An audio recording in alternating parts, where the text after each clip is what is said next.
It's a whole lot of us, that's my family. Wanna go higher, turn up the tempo, increase the BPM, okay. Increase the BPM.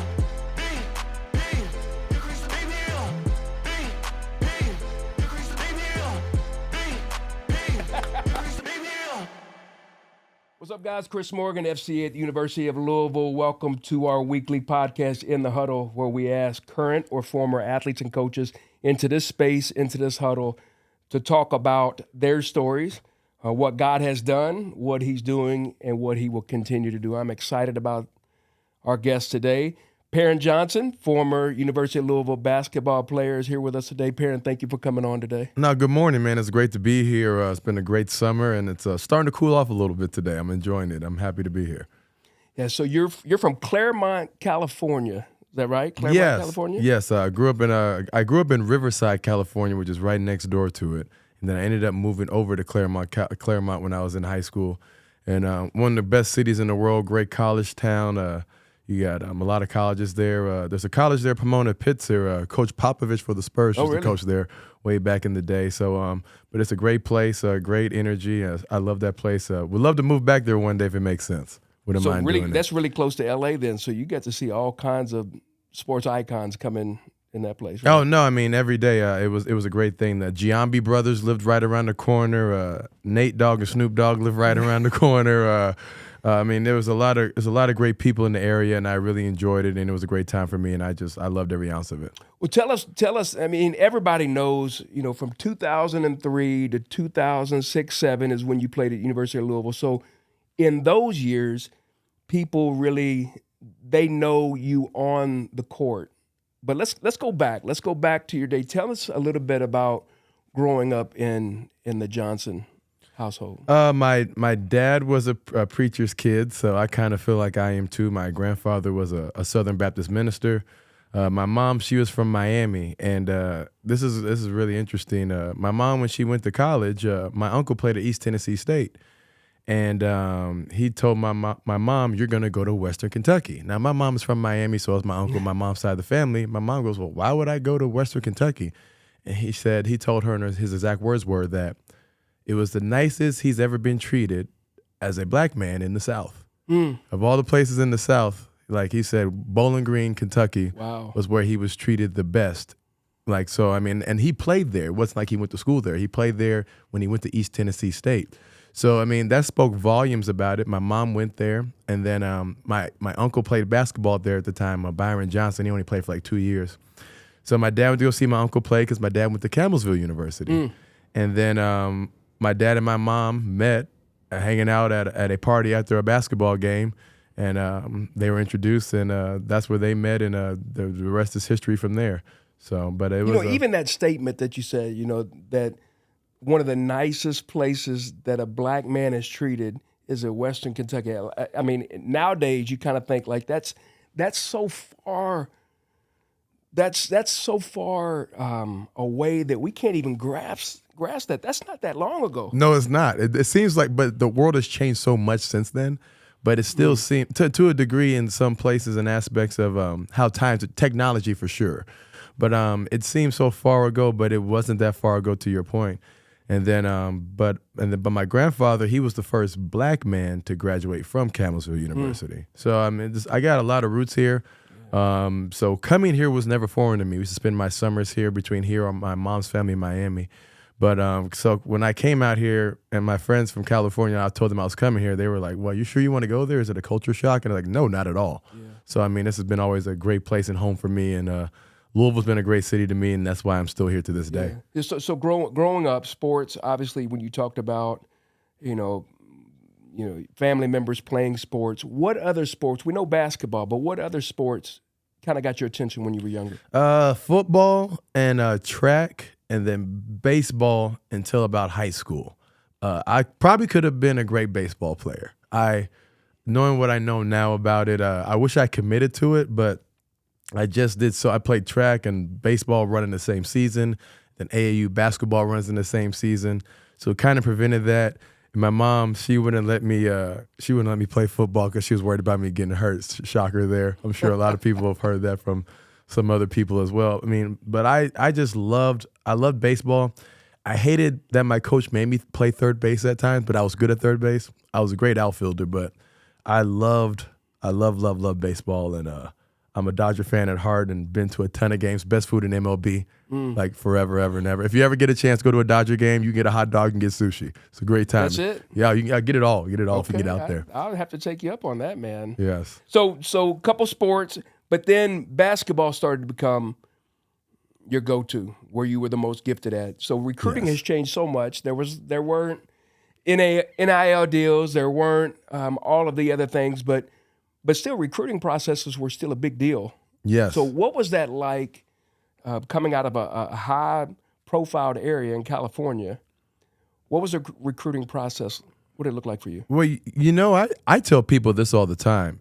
I feel like coming out this way, because there's so many colleges and so many great conferences on the East Coast, that while there's a lot of schools in California, a lot of those schools, people have either never heard of them or they never get to watch them because the games come on at 10:30 at night. That's right. It's true. So going to San Diego State, I mean, after Kawhi Leonard and after what Coach Fisher did there a couple of years ago, they've still been able to resonate and keep that going ever since.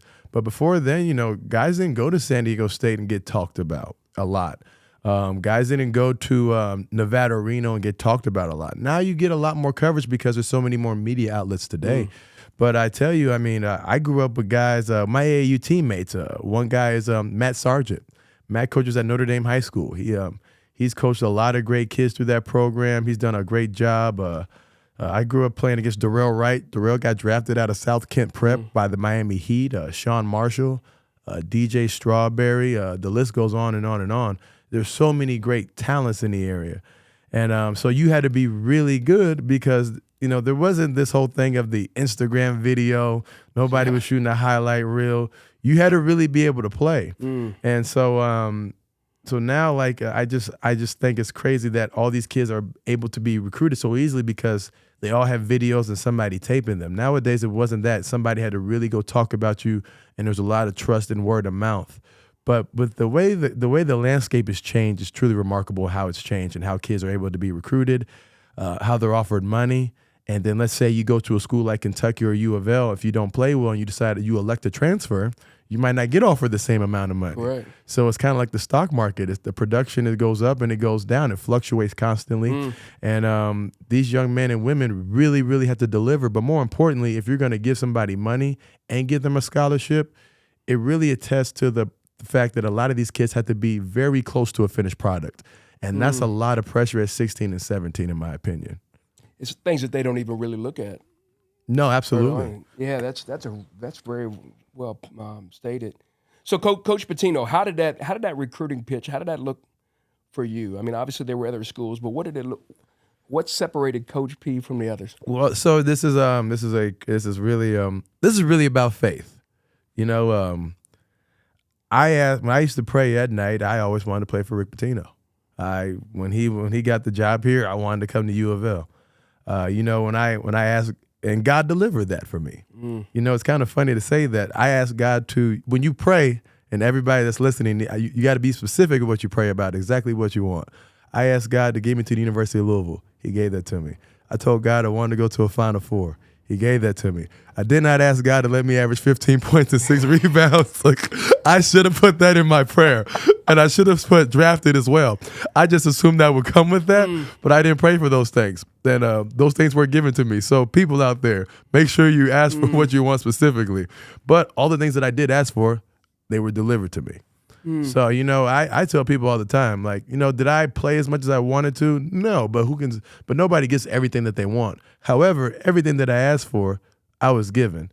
But playing for Coach Pitino was one of the greatest experiences in my life. I originally came here because I was top 15 in the country in long jump.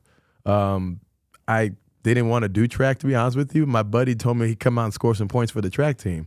So I ended up jumping 24 feet 2 inches and a quarter in basketball shoes without track spikes. So I was just out there just having fun. So when I came here because of track visit. And then I came here because of a track visit and ended up, I had a visit here and I had a visit scheduled to UK. And then I had a couple others scheduled as well across the country and for track. And so when I'm on the track visit, Coach Wise at the time, who was a track coach, he gets a call and we're going over everything that they offer here at Louisville. And he says to me, 1 second, because the phone rings. He goes, So that was the basketball office. They know you're on campus and want me to bring you over. So I go over there, and Kevin Willard, who was an assistant coach at the time, now is the head coach of Maryland, says, we've seen you play a couple times, but what we do here is not easy. Why do you belong? And at first, I'm kind of annoyed by this because you guys called the track office and asked me to come over here.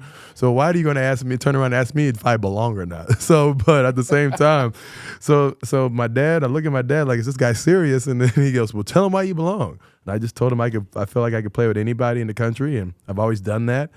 California's a hotbed for recruiting and guys that have made it to the NBA and whatnot. So, and I've survived there. I mean, I grew up playing against Trevor Ariza and guys like that.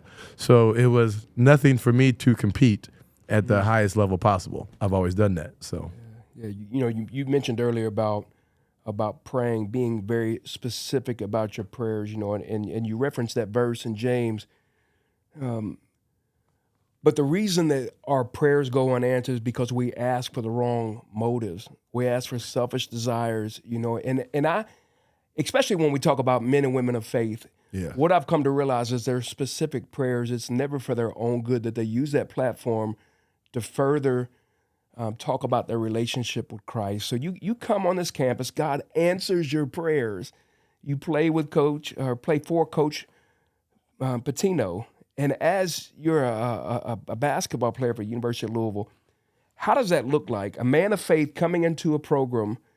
Who are some people on your team that really were instrumental in helping you develop as a man of God? I'll say that we all prayed every day, and some guys, everybody wasn't so much into it, but they still participated in it. Ellis was like a big brother I never had. Sometimes he would give me grief, and sometimes I hated it, and sometimes I loved it, but I needed it because I never had a big brother. Larry was a guy that was, Larry's very stoic. He's very strong quietly. He's a guy that's a big man of faith. Francisco and Taekwondo were as well too. I mean, everybody before we went on the court, we got on their knees and prayed, whether it be practice or basketball. Everybody did their own form of what they did, but we all leaned on each other because, we didn't have an outlet in terms of like all these guys have now. There wasn't Twitter and all these things of communicating. We really leaned on each other. We didn't read the newspaper because it just, you stayed away from the media, and Twitter wasn't really a big deal back then. So for us, we just made sure we really leaned on each other and understood that we had to make sure we support each other each and every day because nobody else was. It was kind of an us against the world mentality. And a lot of that is what you have a bond together. And we did a great job with having a bond together. And that was all of us leaning on one another and talking about our faith at the same time. But I'd probably say two guys that really stood out to me were probably Larry and then Taekwondo and probably Francisco at times, and then Ellis would bring up the rear and be very vocal as well. I started doing FCA in 2004 with the football team, with Coach Petrino and the football guys. I started to work with Coach Pitino his last couple years. Yes. So I started to develop a lot of strong roots there with the basketball. But I remember a guy by the name of Matt Morris. Do you know Matt Morris? Yes, I know Matt very well. Matt was there when I was there in school. And Matt is one of the greatest human beings I've ever met in my life. Yeah, Matt was somebody, because I would go in with Matt, back when Peyton Siva and Edgar. So you played with Edgar, right? I played with Edgar, yes, his freshman year, yes. Yeah, Edgar was very solid in that basketball. I remember us going up in Minority Hall. Yeah, we did have a couple Bible studies there early on when Matt Morris was there. So yeah, that's awesome, and that's happened. So tell us about what was it like to play play for Coach Pitino. What was that like? Tell me some lessons that you've learned that you still carry to this day. It was the most, at the time, it was the most taxing thing I ever thought I did.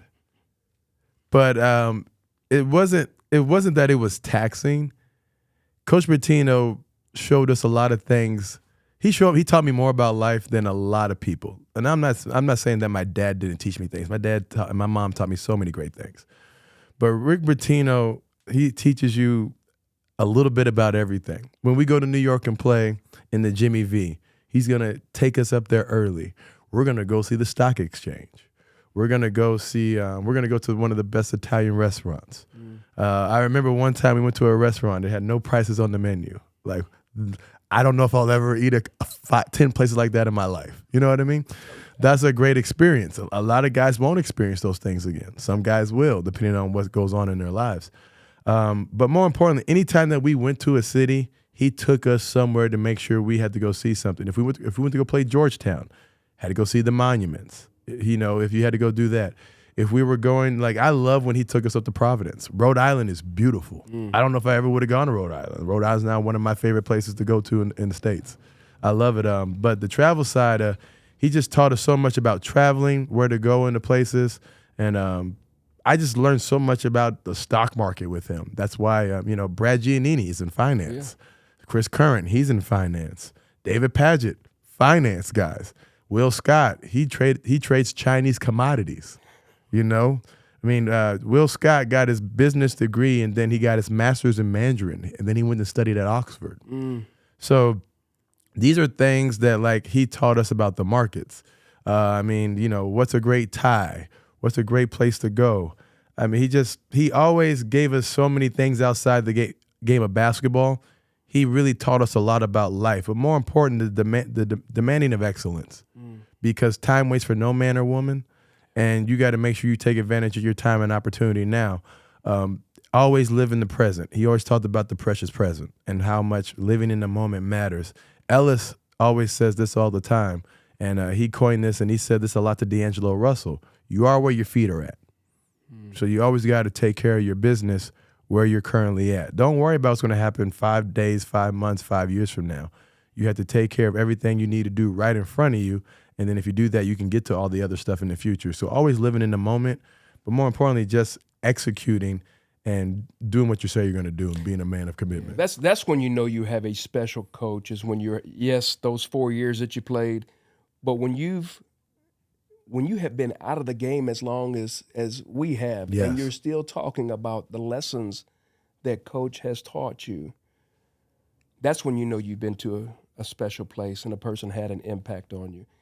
And the same thing with our crew, our guys. You know, I've often said that sports can do things that communities can't do, yes, countries can't do, churches can't do, is they can take different people of different races, different backgrounds, they can get into a huddle, they can call a play and execute a play.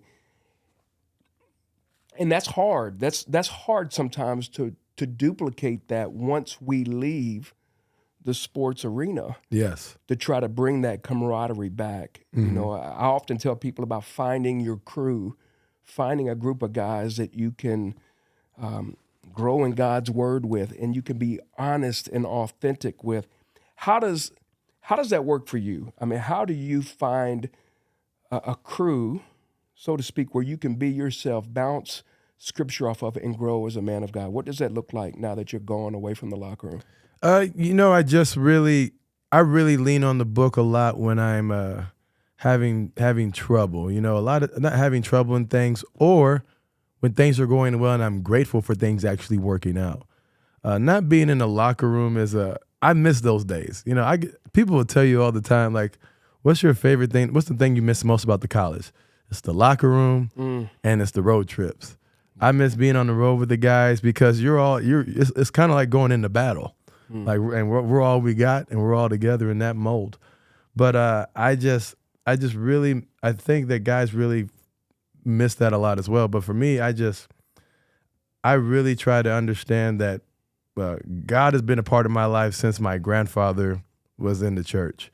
He taught in Greensburg in Greene County, and we had to go to Sunday school, and we would go to church convention, and church convention was church 3 times a day for a week straight. And me and my cousin would go, and I loved it. But I tell you what, by the time I was done, you couldn't pay me to eat fried chicken.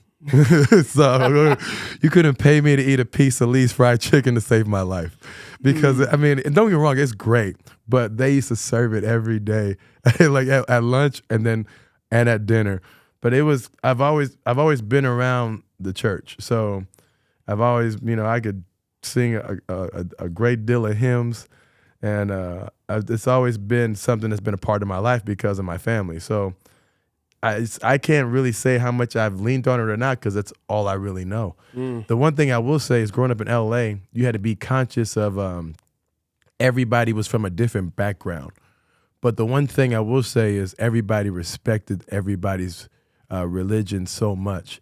And I'm just really great that I grew up in a place where everybody had a better understanding of who they were and how they were different, but everybody respected the faith so much, like whether you were Christian or not, but like everybody respected Christmas. Yeah, and I enjoyed that. Well, you can even understand other people's faith and religion, but it also, that can even concrete and substantialize the things that you believe in yourself. Yes. And so, you said that you were raised in a Christian home.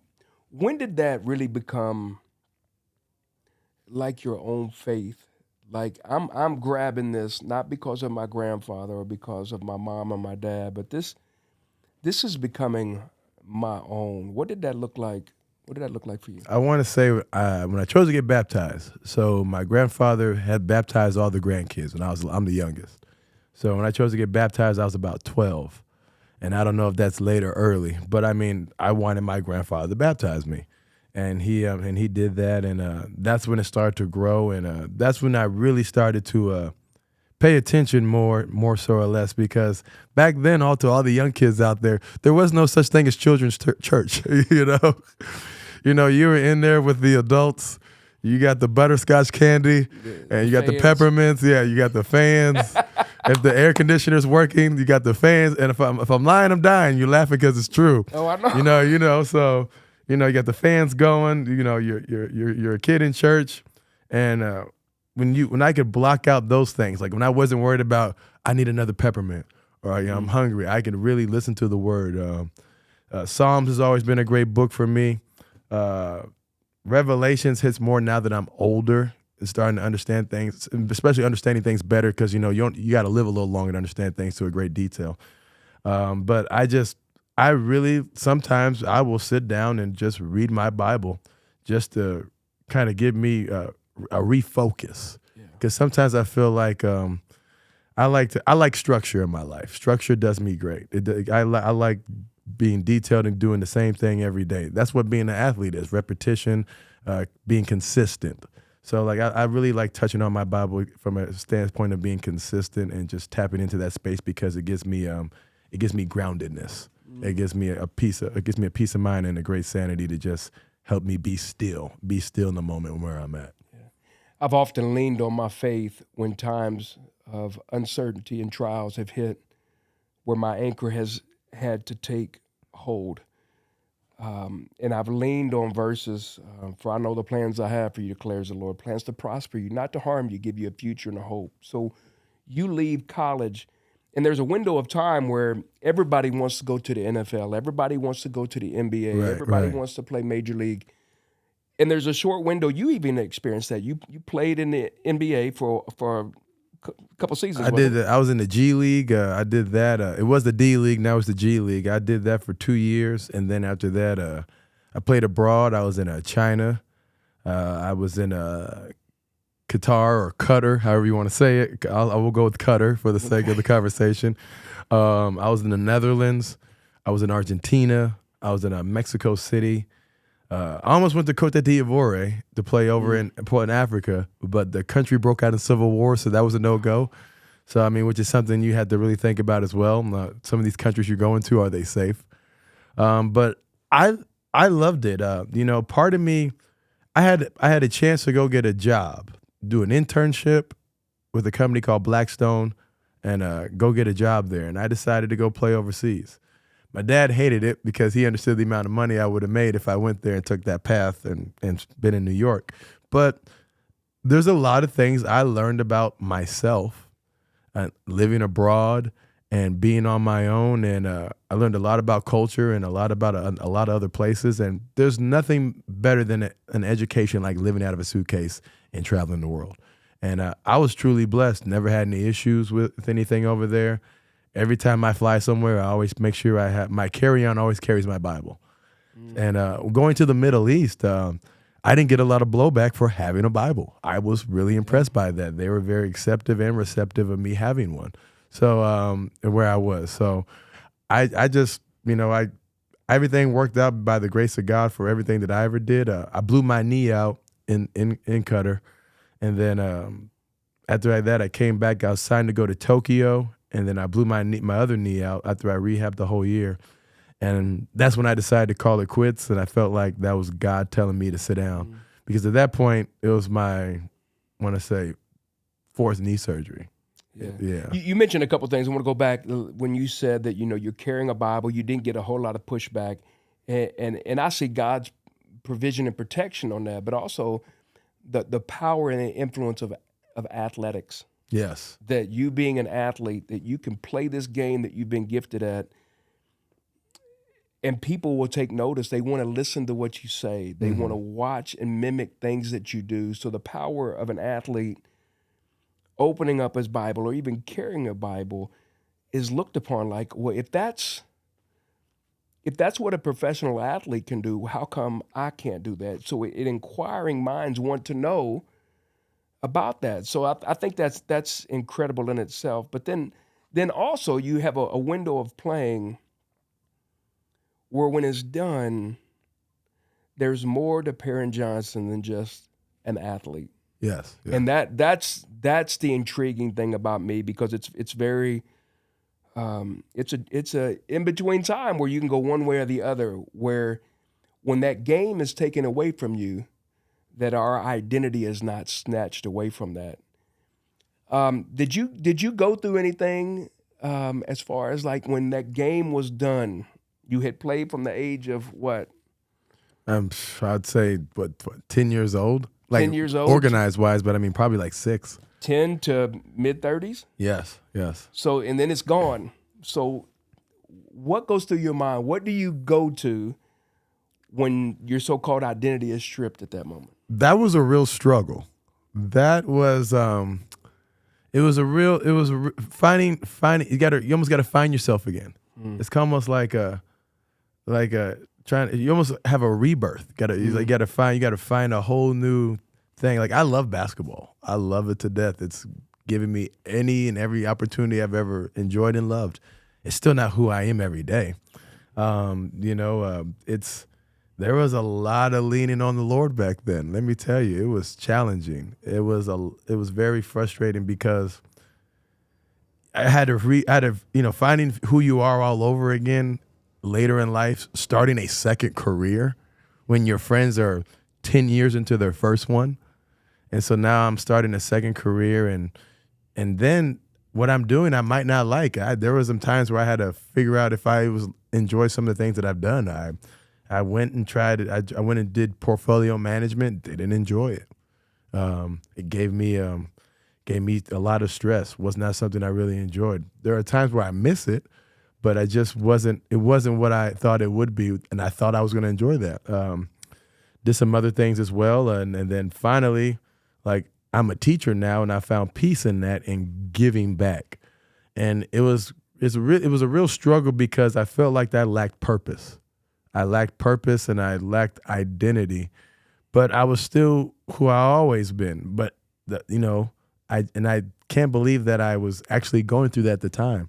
So now when I would see guys, when they would stop playing professional sports and they would have problems, I'm like, that makes sense. Like, you see some of the things that guys have done over the years. Antonio Brown, his peaks and valleys. Everybody goes through that process differently, but I had to really lean into going to church. I started going to Bible study with Larry O'Bannon. That really, when he would come back home from playing, that really helped me, give me a center to start, and just gave me some groundedness, but more importantly, gave my mind peace, because when you play sports, you can always control things with your effort. Like, if I needed to win a game, I could score more points or more rebounds or whatever. And in life, it doesn't work that way. That's right. Especially in business. You can have a better product, a cheaper product. That doesn't mean you're going to get that deal done. There's just so many ways when playing sports, things work out for you that they do not work out for you in life. Everything doesn't cross over or turn over that way. And that was a hard thing to struggle because like I knew my presentation. I presented it right. Why did I get this contract? You would go to the guy, well, why didn't you give me the contract? My product's better than his product. And guess what? Nobody cares. Nobody cares. Like maybe he likes that guy more. Maybe they have a relationship. Maybe there's another cross product that makes sense for them, which is why they went that way. And that's something I had to understand. And because when you're young and you have success playing sports and going to a school and getting a scholarship, you have a lot of success early. So when I would do things professionally and they wouldn't work out, it would really drive me up a wall because I'd always want more so than less. So that was a real struggle for me in trying to figure things out because things weren't working out and I was doing all the right things in my mind. And sometimes that's not the way the world works or the path that is chosen for you. Yeah, and definitely doesn't work with the gospel.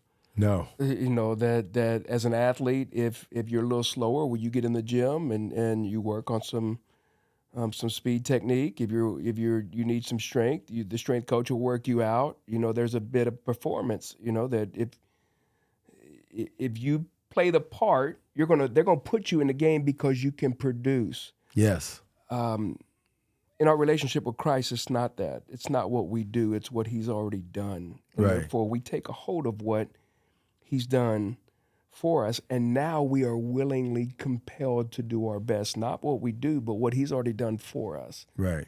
And so as a Christian, as the Bible says, whatever you do, do it with all of your heart as working for the Lord, not for man. So as a believer, we want to do our best to leave a mark on that place where people can look and say, why does that matter to you? And then we can brag on what God has done in us and through us and for us. So catch us up now on what you're doing now. I know you said you're teaching. Now you get to be the Coach P. Yeah. To other people. Yes. You get to. Is it easier for you to do it, or is it easier for you to tell someone to do it? Is it easier to coach it, or is it easier to do it? I will say this: like I learned a lot about coaching kids. I learned a lot about coaching through all the coaches that coached me, especially Coach Bettino, especially Kevin Willard. The list goes on and on and on because Coach's coaching tree is great. I talk to Steve Masiello, who's associate head coach, all the time. But I will say that Coach Bettino's style of basketball is a lot more different. How he coaches, I don't feel like guys are able to be as authoritative as he is. I thank God every day I got to play for a Hall of Famer. Like guys, I have a lot of friends that played across the board, but you know what they tell me all the time? Man, you got to play for a Hall of Famer. And I learned so much about that. But for me, I don't come at kids that way because the generation of kids nowadays, you almost have to be managers to them. You have to give them the why. Why this makes sense. Why this, why that. And the main thing I tell all my kids that I coach, especially in high school, I tell them, what you're not willing to do in life, this is not about sports, this is life. Somebody else will. So if you don't want to push yourself harder, somebody else will. My AAU team, I coach an 8th grade team. We went to AAU Nationals. And, one of the things for me, if you play for me, you have to be able to dribble, pass, and shoot. Like, you have to be able to do more than one thing. And everybody has to shoot the ball when they're open. Because if you're having a bad night, then I need to carry the load. Or somebody else that might need to score more points or whatever. So I always preach the gospel of, like, when kids are open for them to shoot the ball, have confidence in who you are. Because if you don't believe in yourself, why will anybody else? Nobody else in the world will if you don't. Because belief has to start with you first. And then that's the main thing I try to push in the kids, confidence, believing in yourself. And then coming in and just working your tail off. Because, you can't get things with half effort. You can get certain things, but you won't get everything that you want. So just being consistent and showing up every day. And then more importantly, if somebody has something they want to tell you, listen to understand and not listening to respond. I think that's a thing that a lot of young people don't have a lot of today. Everybody wants to know the why. Sometimes you just need to do something because you need to do it. Nobody has to explain everything to you. As far as teaching goes, I think teaching has given me a lot more understanding to be a better coach because I'm learning a lot from the generation of kids now because they're not the same kids that I was when I was in school. So it's made me have a lot more patience with them because I've not always been a great patient person, especially with Coach Pitino. Coach Pitino's very much like, we got to get this done and get this done now. So I try to stress that to some of the kids, especially the ones that want to play sports. Like if people are going to offer you all this money with NIL, whether it be $250 or $500K or heck, $1 million, nobody's going to wait for you to tap into your potential. They need you to do it today. Not like in 6 months, not in a year, not we're going to redshirt you.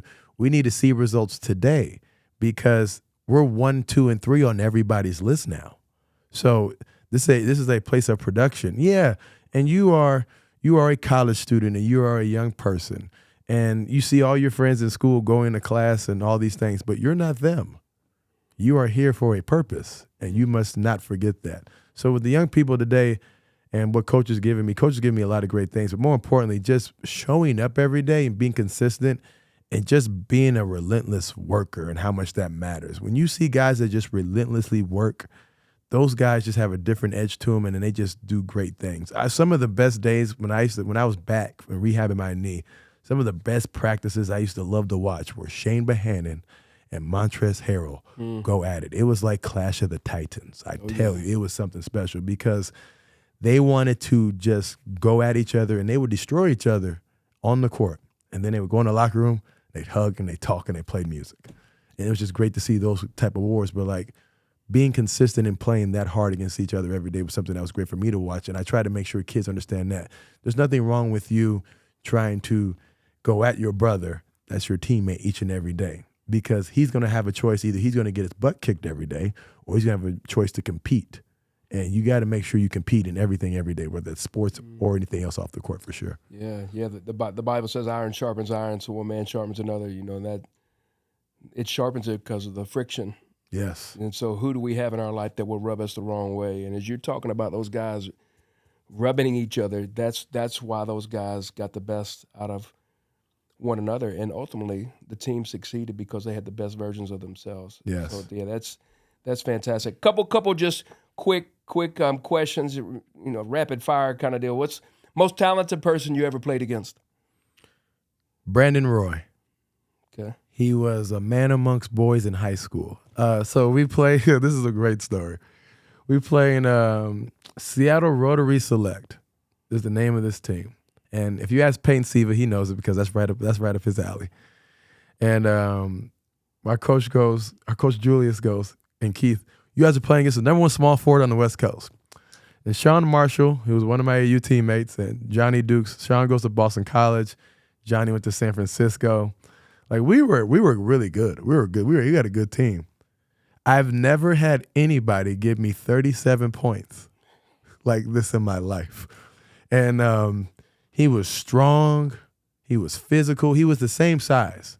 And to be honest with you, if he never got hurt, he'd probably be a Hall of Famer. He just had a great triple threat and a great pump fake, and he would jump so high on his jump shot. And he was just a physical specimen. Like if you were going to play an NBA game and you were going to create a player, create a two guard, it was him.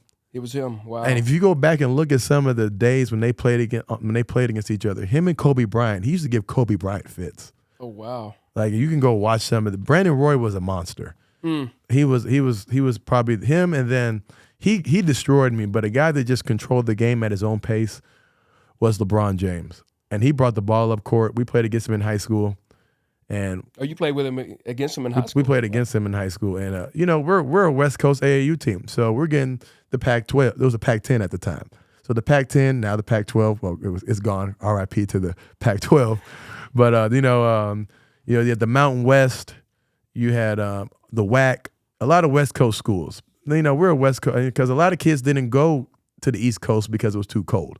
So a lot of East Coast coaches went to recruit West Coast kids, and we're about to play this game against because back then you didn't see pictures of guys. You didn't see pictures of them on AAU and what they looked like. We just knew LeBron James was LeBron James.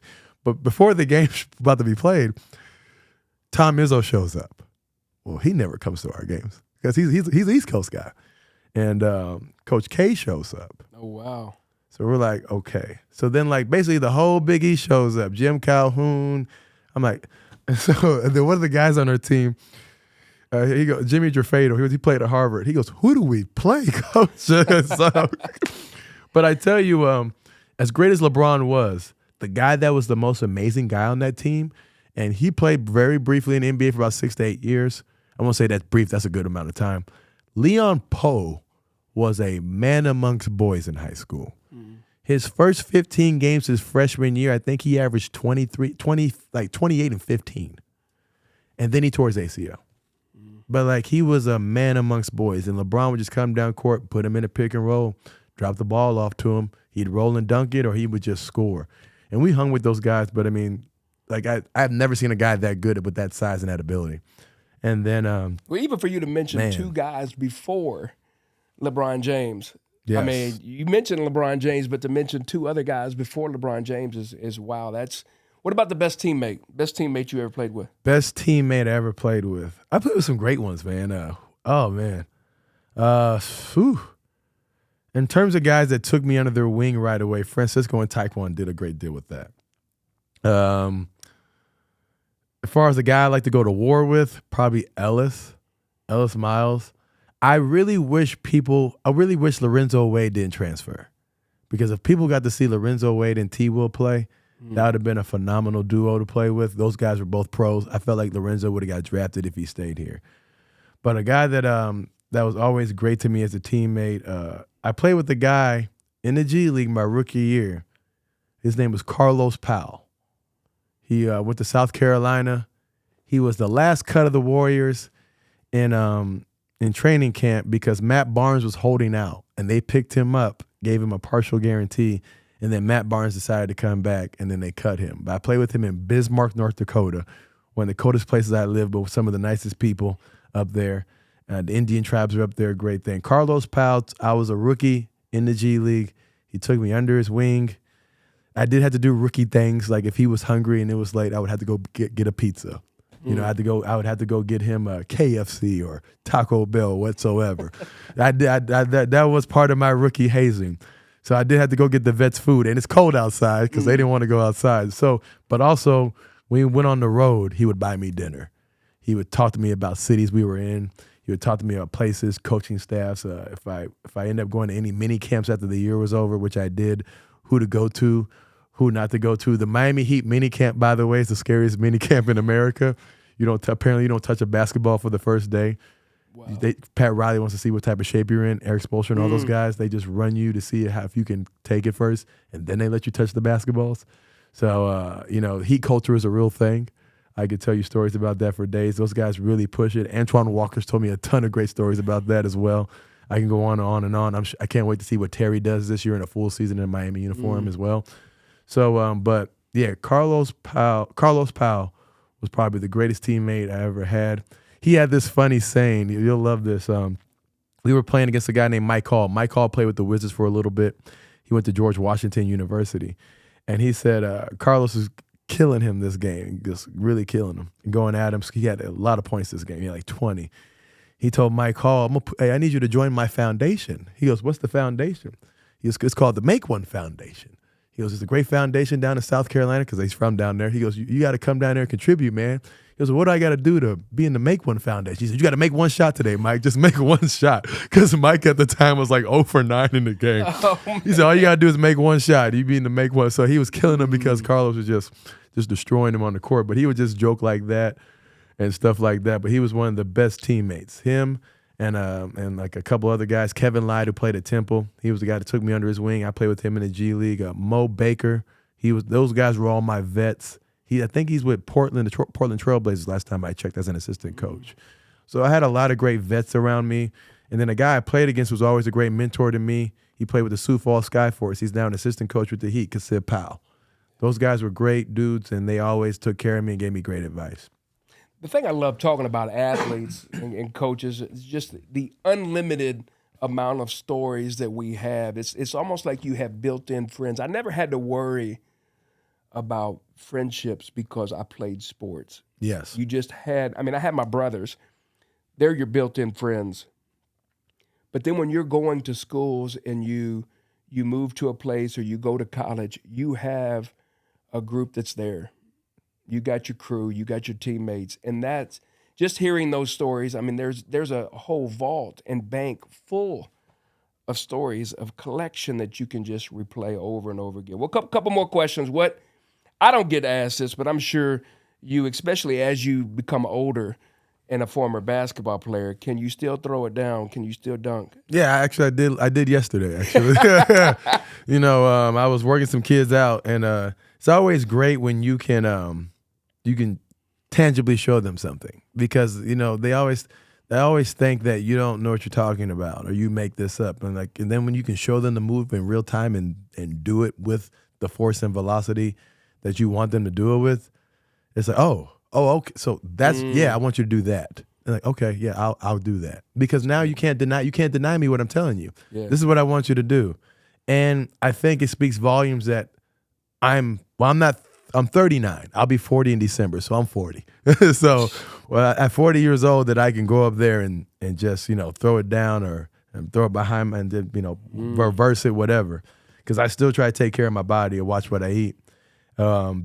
I just try to make sure I can do those things still, and they can see those things and I can make them tangible. It won't be forever, but as long as I can do it, it's great to be up there and do it. And I'm gonna work some kids out today and show them that today, and it just they really love it, because I tell them, if I'm 40 years old and I can do it, there's no reason why, one, you should miss, and two, you should be just as high as I am, if not higher.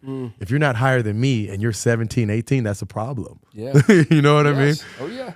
So it's good to say that I can sit there and say that I'm higher than you and I'm 40. That's a problem. good. Yes. That's why I still love to work out with those guys and do it. Just being 50, man. If this 50-year-old can do it, so yeah, the power of continuing to do it, to take care of your body. Last question. A lot of times we make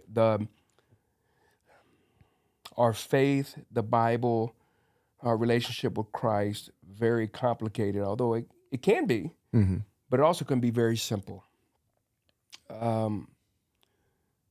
Quickly, who is Jesus to you? He is the foundation of my life. And there were times, especially when I blew my knee out, that I said to myself, why me? Why is this happening to me? And there was a lot of times where I was jealous. I was jealous of my friends when they were still playing, and I was at home with my leg in a mobilizing brace. And it was the first time I was actually upset with them. But why was I upset with them? It wasn't their fault. They didn't wish that upon me. And it was the first time, and sitting me down and being still, I learned that what God has for any man or woman is not for everybody. And that was their path, and me getting hurt was my own path. And I had to go on my own journey, because that was the first time that I've been not doing the same thing that everybody else that I knew was doing. All my teammates, all my friends, all my AAU buddies. It was the first time in my life that I had to understand what's for Perrin is for Perrin, and that's the Lord's path for Perrin. So, and what God has for any man or woman, nobody can take away.